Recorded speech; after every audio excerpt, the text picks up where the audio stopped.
Hey guys, welcome back to my financial focus. In today's video, I'm going to be looking at the stockholders equity statement, which is probably one of the most overlooked statements in the financial statement analysis, but I'm just going to look at it and try to figure out what it is that the statement is actually trying to tell us so that we could understand it a little bit better when we're analyzing companies and figuring out the intrinsic value of businesses and things like that. So thanks in advance for leaving a like, and let's get right into the video. So the first thing that we'll recognize when looking at this statement is that it looks a lot different in comparison to other statements. For example, with the income statement, we can see that the line items are listed on the left and the years are listed on the top, and these amounts are added to find the total net income at the bottom of the statement right here.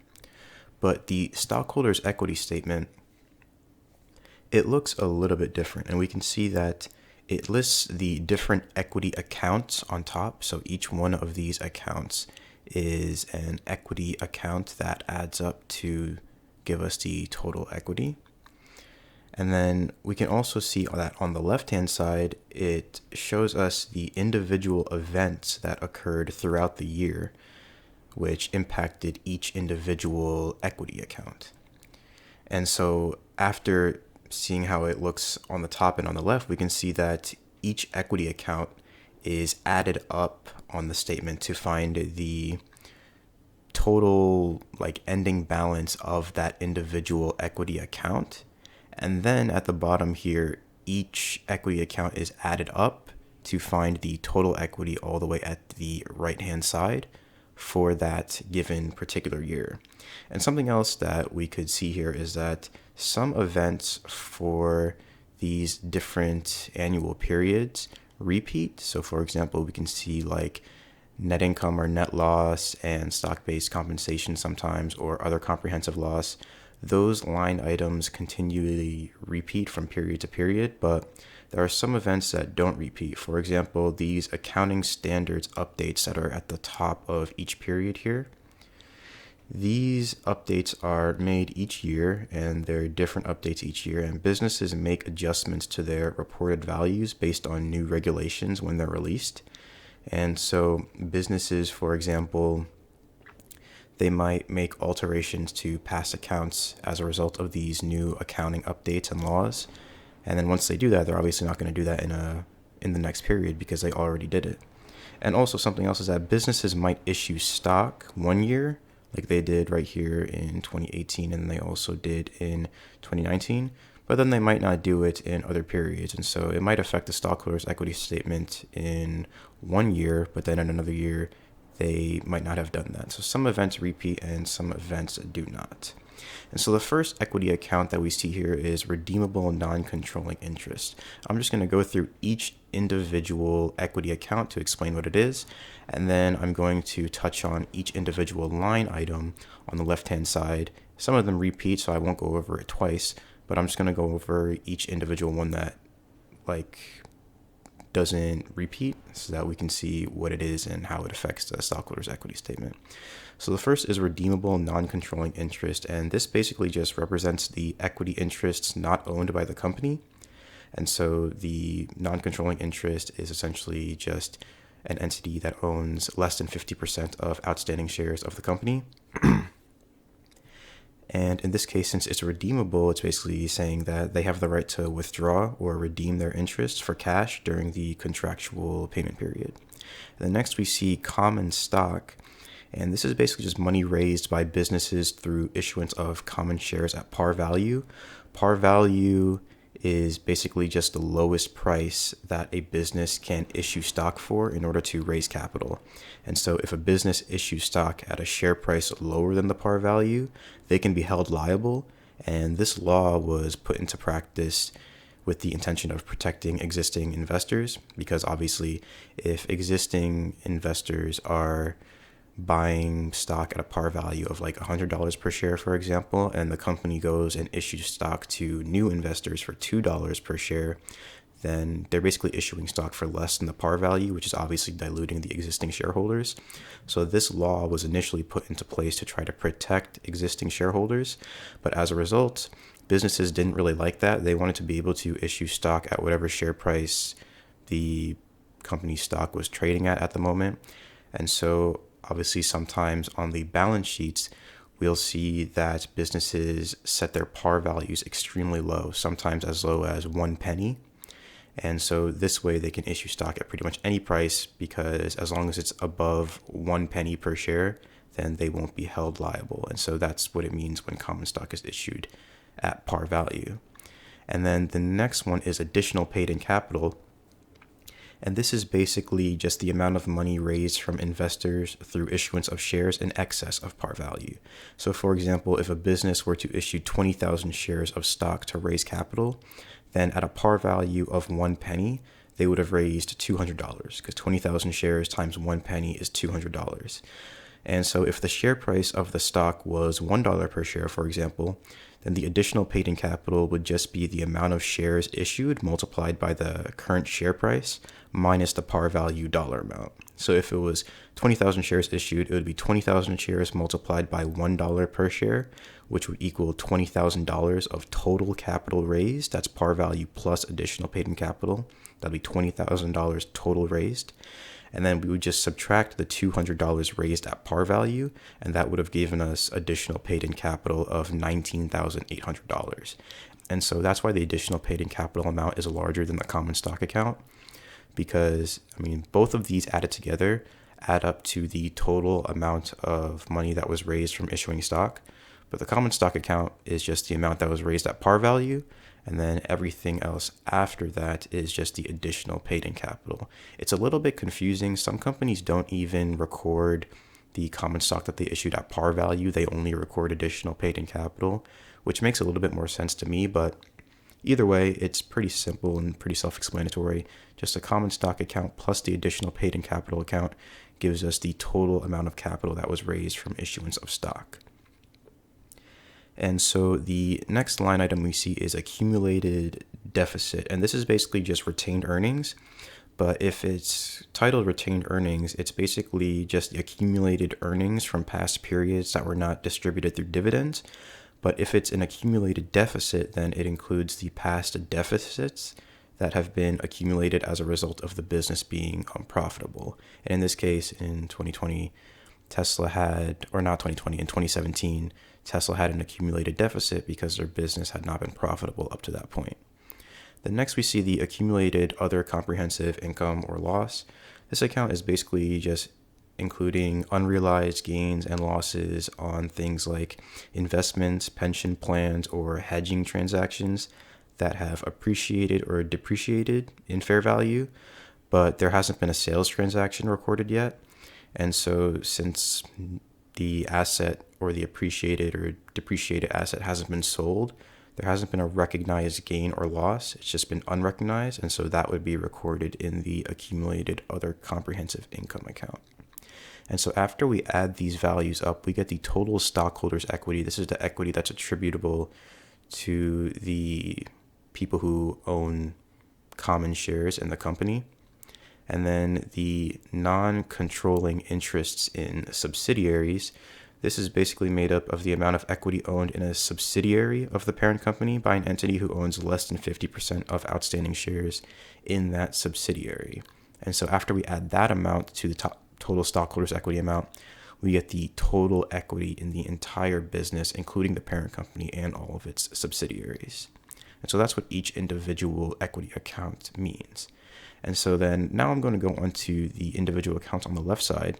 And it's basically pretty simple and pretty self-explanatory. For these different accounting adjustments, I'm not going to go into too detail for those because those could have their own video in and of themselves. But I'll summarize them a little bit. They're a little bit complicated, but any of these can easily just be Googled, and they're all made, like all of the information for these different accounting adjustments is made available to the public. But for this one, adjustments for prior periods from adopting Accounting Standards Code 606, it's basically just, it requires businesses to disclose the total amount of the transaction price allocated to performance obligations that haven't been satisfied yet, aka deferred revenue, and also provide some sort of explanation as to when the entity expects to recognize revenue. And so in this particular case, we can see that this ended up being an equity an increase to redeemable non-controlling interests, and also an increase to the accumulated deficit account. And the next one is adjustments for prior periods from adopting Accounting Standards Update 2017-05. And this is basically, it just provides guidance for partial sales of non-financial assets, including partial sales of real estate. The next one is exercises of conversion features of convertible senior notes. And this is basically when convertible debt has been converted to shares in the business, which thus increases the amount of shares outstanding. And I'll go into a little bit more detail as to what convertible senior notes are a little bit later in this video, and it's a pretty interesting topic. The next one is issuance of common stock for equity incentive awards. This is basically just when a business rewards employees and also includes within like different mergers and acquisitions a line item called stock-based compensation, which is basically the exact same thing as the next line item.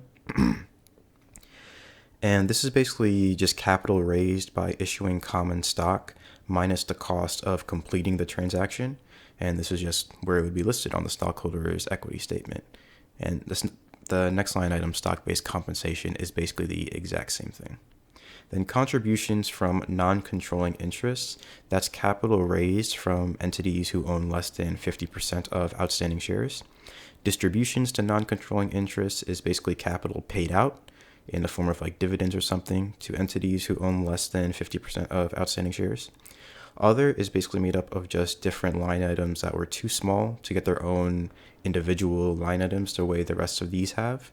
And so they were all just grouped up and included into this other line item. You can see it was a very small amount that ended up just being a decrease to equity in redeemable non-controlling interests. The next one is net loss, or it could sometimes also be net income. But in this particular case, it says net loss because the business was not profitable in 2017. And so this just gets added here and it affects the accumulated deficit or retained earnings account. And then other comprehensive loss, like I said earlier with the accumulated other comprehensive income or loss account, is basically just made up of net unrealized gains or losses from investments and also from foreign exchange rates. And so after we figure out how these individual events affected each account, we just add each account to find the total ending balance for each individual equity account, and then we add that sideways, and that gives us the total equity ending for 2017. And then so for 2018, the adjustments from prior periods from adopting Accounting Standards Code 842, that's basically just something that increases disclosure and visibility into the leasing obligations for a business. And so this new standard basically just requires companies to report right-of-use assets and liabilities for almost all leases, whereas before this accounting standard code went into place, they didn't have to do that. And so the whole purpose of this is pretty much just to increase the amount of transparency into the leasing obligations for both public and private companies.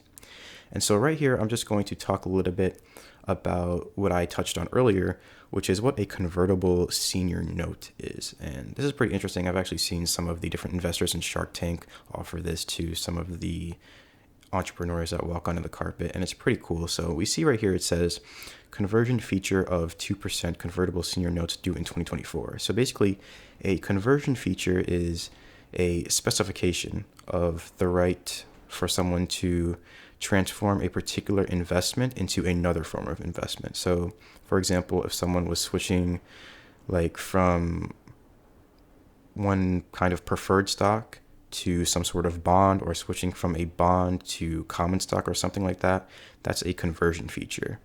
And a convertible bond, in this particular case, pays a fixed income interest payment, or in this case would be 2% interest. And a convertible bond can be converted into cash at a later date, or it can also be converted into a predetermined number of common stock shares. And so the conversion from the bond to stock would happen at a specific time during the bond's life, and it's usually at the discretion of the bondholder. And so the reason why companies would usually issue convertible bonds is to lower the coupon rate on debt. Because of the conversion feature, investors who buy convertible bonds from businesses and obviously end up allowing those businesses to raise capital by selling bonds to them. They're more willing to take a lower interest rate, in this case 2%, because of the conversion feature. And so later on in the future, if the owner of the convertible bond wanted to switch their convertible bond into shares of the company, they would be able to do that. And so this allows the company to issue the bond and save on interest expenses. And so how it would work for the investor in this case is, let's say that they owned convertible debt. They could possibly benefit from owning convertible debt if they were able to convert their debt into stock at a lower price than the current share price, or whatever the current share price was when they decided to convert their debt into shares. And this could take place in two different forms. Sometimes a fixed rate at the commitment date of converting the bond to shares. It could say something like, the holder of the bond may purchase shares for a stated rate of like $100 per share at a later date, even though the company's current share price is $200 per share or something. Or it could say something like a fixed discount to the market price of the stock at the date of conversion. So, for example, it could say like the bondholder is allowed to convert their debt into shares at 80% of the value of the underlying equity on the date of conversion, or something like that. And so that's basically just to sum up what a convertible senior note is and what convertible debt is. And the purchase of convertible note hedges, this is basically some sort of a hedge strategy. And the way it works is it would be created by buying convertible debt and then shorting the equal number of stock that the convertible debt would be converted to if the owner of that bond were to convert their debt into stock. And so what this essentially does is just locks in a return, and then the position would be closed later on when the debt security is converted to stock to offset the short stock position. It's pretty complicated. I'm certainly not an expert on the subject, but I've done a little bit of research, and from what I could gather, that's basically all it is, some sort of a hedging strategy. And then right here, sale of warrants. This is basically when a company raises capital by selling a particular derivative contract, in this case, a warrant. It's very similar to options. A call warrant, for example, allows someone to purchase stock at a certain price in the future, and a put warrant allows someone to sell stock at a certain price in the future. And so the idea is that someone would purchase a warrant, and then they would hopefully be able to capitalize on a rise in the stock price, at which point they would be able to buy in at a lower price than the current share price. Then right here, it says issuance of common stock for equity incentive awards, acquisitions, net of transaction costs. This account is pretty much exactly the same as this one up here, and I already went over that, so I'm not going to go over that again. And then right here, the issuance of common stock in May 2019, public offering of $48.60 per share, net of issuance costs of $15.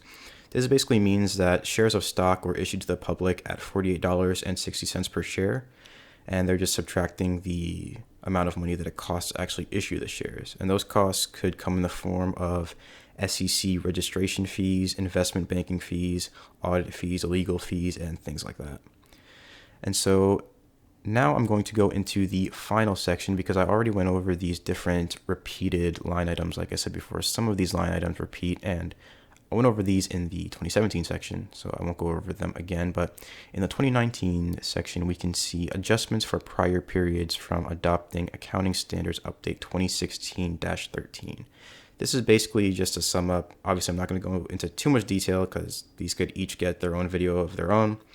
But to sum up, this is basically just an accounting standard that requires earlier recognition of credit losses on financial assets and receivables. And in this particular case, it ended up causing an adjustment to the retained earnings balance on the stockholders' equity statement, as we can see right here, or over here. And then right here, it says reclassification between equity and mezzanine equity for convertible senior notes. Mezzanine financing is basically just debt that can be converted into shares of a business. It's very similar to convertible senior notes. And then these are all repeating items that happened in previous sections. And the one standout is right here, buyouts of non-controlling interest. This is basically when a business pays money to buy the equity that is held by a non-controlling interest. So they're just trying to buy them out and remove that entity's interest in the business. And then lastly, we see at the bottom here, says prior period results have been adjusted to reflect the 5-for-1 stock split affected in the form of a stock dividend in August 2020. And so what this basically means is that in August of 2020, Tesla had a 5-for-1 stock split. And so they had to adjust their previous financial accounting years and recordings in order to adjust for the stock split. So I can give an example just to sum up if that didn't make sense. So right here we see that it says that issuance of common stock in May 2019, public offering at $48.60 per share, right?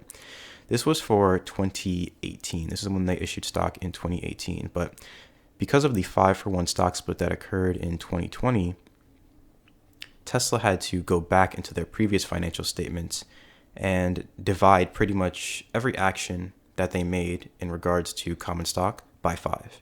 And so if I were to go to their 2019 annual report and look at their 2018 section, we can see the exact same line item says issuance of common stock in May 2019, public offering of $243 per share. And so after they did the 5-for-1 stock split in 2020, Tesla ended up changing that line item to issuance of common stock in May 2019 at $48.60 per share, because $243 divided by 5 is $48.60 per share. And so this is basically what happens whenever accounting standard updates happen or stock splits happen. The business basically they have to not only update what happened in the current year for 2020, but they also have to go into previous statements for 2018, 2017, and so on in order to make adjustments for the things that they just did, just to make sure that the financial statements have continuity from year to year. And that basically sums up an entire stockholders' equity statement using Tesla in this particular case as an example. I hope this video provided a lot of value to anyone watching it. If it did, be sure to leave a like on the video. It would help this video out a lot. Subscribe to the channel, and I'll see everyone in the next one.